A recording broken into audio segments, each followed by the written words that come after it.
ஒரு வாரமா நானும் பாத்துக்கிட்டே இருக்கேன். இந்த இன்ஸ்டாகிராம், Facebook அப்புறம் வாட்ஸ்அப்னு சொல்லி நிறைய இடங்கள்ல இந்த தற்குறிகள்லாம் உட்கார்ந்து சவுக்கு சங்கர் வீடியோவ எனக்கு லிங்க் அனுப்பிட்டே இருக்கானுங்க. ஏன்டா அத அனுப்புறீங்க அப்படின்னு திருப்பி கேட்டா, நீ எந்த சாதனையுமே பண்ணலன்னு சொன்னல. இங்க பாரு. எங்க அண்ணன் என்னென்ன சாதனை பண்ணிருக்காரு கொஞ்சம் எட்டி பாரு அப்படின்றானுங்க. சரி எதுக்கு ஒவ்வொரு லிங்கா ஓபன் பண்ணிக்கிட்டு டக்குன்னு சேனல்ல போய் விசிட் பண்ணுவோம்னு சொல்லி சேனலை ஓபன் பண்றேன். சேனலை ஓபன் பண்ணா நல்லா கவனிங்க, சவுக்கு சங்கர் எப்பேற்பட்ட புரோக்கர் அப்படின்னு உங்களுக்கு தெரிய வரும். சரியா? அந்த பேஜ் ஓபன் பண்ணா இப்ப ஒரு 34 நிமிஷத்துக்கு முன்னாடி வீடியோ போட்டுருக்காரு. அதை ஸ்கிப் பண்ணுவோம். அதை பத்தி நான் அப்புறம் வரேன். நேத்து போட்ட வீடியோ பாருங்க. வசூல் விஸ்வநாதன் அடுத்த அரஸ்ட் அன்பில். சரியா? அடுத்து சிக்கலில் செந்தில் பாலாஜி அதிரடி காட்டும் விஜய். முதல்வரை அடைக்காக்கும் கோழிகள். திமுக தலைவராகும் உதயநிதி. தனுஷுக்கு அடுத்து அரசியலுக்கு வரும் நடிகர். தனுஷை இயக்கும் பிஜேபி. கைது செய்யப்படுவாரா கயல்விழி. கலவர திட்டத்தில் திமுக. ஆட்சிக்கு எதிராக ஒன்று கூடும் அதிகாரிகள். சிபிசிஐடி விசாரணை வளையத்தில் அருண். திரை பிரபலங்களின் திடீர் அக்கறை. ஆம்ஸ்டாங் வழக்கின் அப்ரூவர். கரப்பாம்பூச்சிகளின் கழகம். முதல்வர் விஜய் படம் பார்க்கலாமா? எடப்பாடிக்கு டெல்லியின் ஸ்கெட்ச். தலைமறைவான அருண் பினாமி. எந்த அருண்? X commissioner.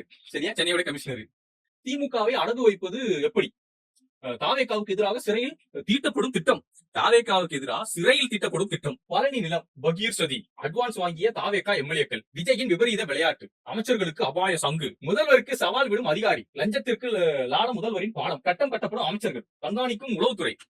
இந்த மாதிரி தாவேகாவுக்கு சொம்படிச்சுக்கிட்டு விஜய்க்கு முட்டு கொடுத்துக்கிட்டு சவுக்கு வந்து வீடியோ போட்டுட்டு இருக்காரு. சவுக்கோட வீடியோ எடுத்து கொண்டு வச்சுக்கிட்டு தாவே காட்சி நல்லது நடந்திருக்கு பாத்தீங்களா அப்படின்னு கேக்குறீங்கல்ல. அதே சவுக்கு அதே சேனல்ல தாவேகாவோட அமைச்சர்கள் குறித்து என்ன பேசிருக்காருன்னு தயவுசெய்து வீடியோ முழுமையா பாரு.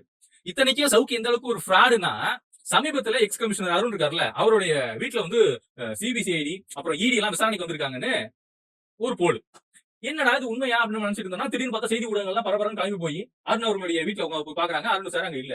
அப்புறம் அவங்க மனைவி இன்னொரு வீட்டுல இருக்காங்க, வேற ஒரு இடத்துல ஏரியால இருக்காங்க.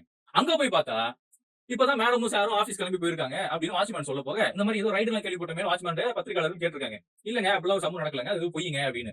உடனே அருண் அவர்களுக்கு இந்த செய்தி போனதுக்கு அப்புறம் அருண் அவர்கள் முதல் முறையா சவுக்கு மீது வழக்கு ஒண்ணு பதிவு பண்ணிருக்காரு. இந்த மாதிரி என்னை பத்தி அவதூறு, என்னை பத்தி தவறான செய்திகளை பொது வெளியில வெளியிடுறாரு இந்த மனுஷன் அப்படின்னு சொல்லி ஒரு வழக்கு ஒண்ணு போட்டிருக்காரு. இல்லாத ஒரு செய்தியை இருக்கிற மாதிரியே பேசுறதுல இந்த ஆள் 1ஆம் நம்பர். சரியா? ஆனா ஃபீல்டுல எங்கள மாதிரி நாட்களுக்கு தான் தெரியும், இவர் கூட புழங்கக்கூடிய எங்கள மாதிரி நாட்களுக்கு தான் தெரியும் இந்த 1ஆம் நம்பர் டுபாகுருன்னு. இந்த ஏதோ ஒரு படத்துல ஆதி நினைக்கிறேன், அந்த படத்துல விஜய் வந்து விவேக பாத்து கேட்பாருல, நீ 1ஆம் நம்பர் டுபாகுருன்னு எதிர்பார்க்கலங்க. அந்த மாதிரி சவுக்கெல்லாம் 1ஆம் நம்பர் டுபாகுரு.